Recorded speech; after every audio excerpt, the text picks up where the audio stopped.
Hello guys, I am back and आज कुछ interesting लेके आया हूँ मैं। पहली चीज़, मेरे को पता चल चुका है कि मेरे कहाँ कहाँ वीकनेस थी फिज़िक्स में। तो मैंने अब उन पे इम्प्रूवमेंट करना स्टार्ट कर दिया है। एज़ कि मैं अच्छा चल रहा हूँ एमसीक्यूज़ में। तो सब्जेक्टिव क्वेश्चंस की बात है तो वो अब मैं प्रैक्टिस करना स्टार्ट करूँगा, स्पेशली 5 मार्क्स वाला एंड केस स्टडीज़ भाई सब इतनी दिमाग ख़राब करने वाली आ रही हैं कसम से। मतलब कैपेसिटर चार चार दे रखे हैं, उसके बीच का इलेक्ट्रिक फील्ड निकाल लो किस साइड हो गई, ये वो फलाना ढिमकाना। बट वो मुझे करना पड़ेगा क्योंकि मुझे 100 में से 100 के लिए स्कोर करना ही करना है। अब अदर देन दैट मैं बता रहा था कि हाँ, करंट इलेक्ट्रिसिटी में मेरे को वीकनेस थी, लाइक थोड़ा सा सर्किट वाली प्रॉब्लम आ रही थी। तो आज मैंने उसका ढंग से रिवीजन कर लिया है। अब मैं उसको क्वेश्चन लगाऊंगा आई गेस 10-15, फिर उसके बाद मैं दोबारा क्वेश्चन पेपर सॉल्व करने बैठ जाऊँगा। एक पूरा 2025 के मैंने लाइक आई गेस 6-7 तो कर लिए होंगे। मैंने 2025 के नहीं, अलग अलग ईयर्स की कर रहा हूँ, सिर्फ मैं 2025 के नहीं कर रहा। हाँ, आगे आज का दिन मेरा ठीक ठाक ही गया, नॉर्मल सा। मैं एकदम काम इंसान रहने की कोशिश कर रहा हूँ। मैं चाह रहा हूँ किसी पर गुस्सा ना करूँ, इवन तो लोग ऐसे काम कर रहे हैं, मैं क्या ही बोलूँ।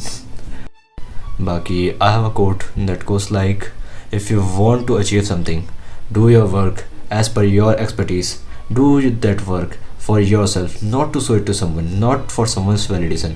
Only then can one achieve truly what he wants. तो मैं थोड़ा सा पॉलिटिकल होने का मन कर रहा था, तो आज मैं एक क्वेश्चन लेके आऊँ जिससे हम कन्वर्सेशन कंटिन्यू करेंगे। ये हो सकता है आपने किसी सीरीज़ में सुना हो क्योंकि मैंने उसी सीरीज़ से उठाया ये।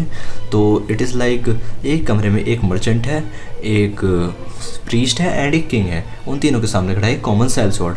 अब तीनों बोलते हैं कि बाकी दोनों को मार दो। सेल स्वॉर्ड किसकी बात सुनेगा? राजा की, क्योंकि वो राजा है।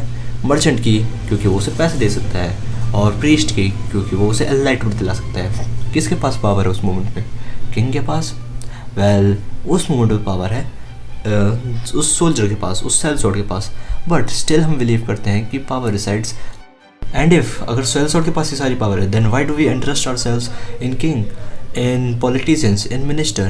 Why do they have this much power instead of some soldier? और माना कि power resides where man believes it does, but क्या हमारे इंडिया के politicians इतने वर्दी हैं कि हमें इतनी बड़ी पावर उनके पास इंटरेस्ट करनी चाहिए?